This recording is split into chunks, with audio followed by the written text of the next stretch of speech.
On passe à la seconde partie de ce journal, c'est le volet. Aujourd'hui, la Chine présentée par ma collègue Haïssa Jihonda. Bonjour Haïssa. Bonjour Jojo. Quel est le premier sujet à développer dans cette partie?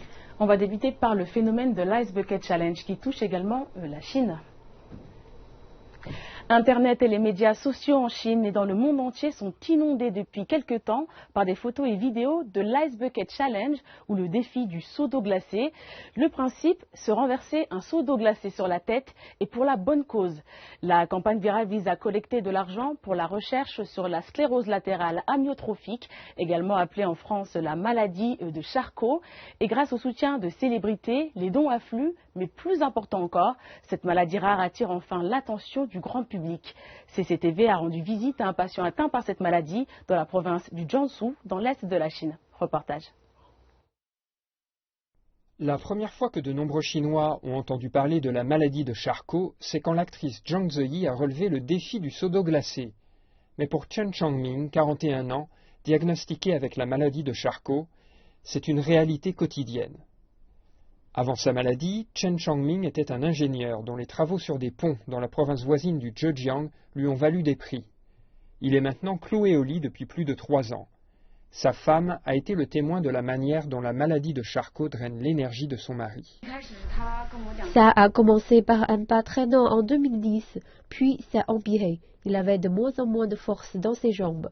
6 mois plus tard, il ne pouvait plus marcher sans s'appuyer sur quelqu'un d'autre. Les médecins disent qu'avec la maladie, les patients voient leurs muscles s'atrophier et perdent peu à peu leur habileté motrice, comme si leur corps était gelé. 100 ans après avoir découvert de la SLA, la communauté médicale ne comprend pas encore très bien comment la maladie fonctionne. Pour simplifier, lorsque le système nerveux ne parvient pas à contrôler les muscles, il s'atrophie peu à peu. À la fin, presque tous les patients meurent de difficultés respiratoires. Après 5 années de visites fréquentes à l'hôpital et 400 000 yuan en factures médicales, Chen combat encore la maladie. Certains doivent faire face à des charges financières encore plus lourdes. Le seul médicament dans le monde à avoir montré des signes d'efficacité dans le traitement de la maladie de Charcot coûte plus de 4 000 yuan par mois et n'est pas couvert par l'assurance médicale, ce qui force de nombreux patients à tout simplement abandonner leur espoir d'une amélioration de leurs conditions. Mais pour Chen Changming, le pire de la maladie n'a rien à voir avec l'argent. Malgré la perte de ses fonctions corporelles, il garde toute sa tête et peut se rendre compte des conséquences que sa maladie a eues sur sa famille.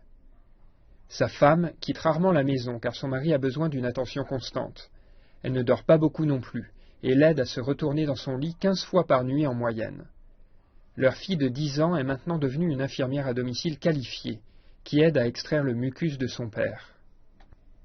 Communiquant avec nous grâce à un ordinateur qui transforme les mouvements de ses yeux en mots, Chen nous donne ce message. Je veux que plus de gens sachent la difficulté de notre condition et le niveau de pression qui s'exerce sur nos familles. La femme de Chen Changming s'est fait une raison face au combat quotidien contre la maladie. Tout ce que je veux maintenant, c'est rester en bonne santé pour continuer à prendre soin de mon mari. Ce sont des mots comme ceux-ci qui permettent à sa famille de tenir et de continuer à vivre avec la maladie de Charcot.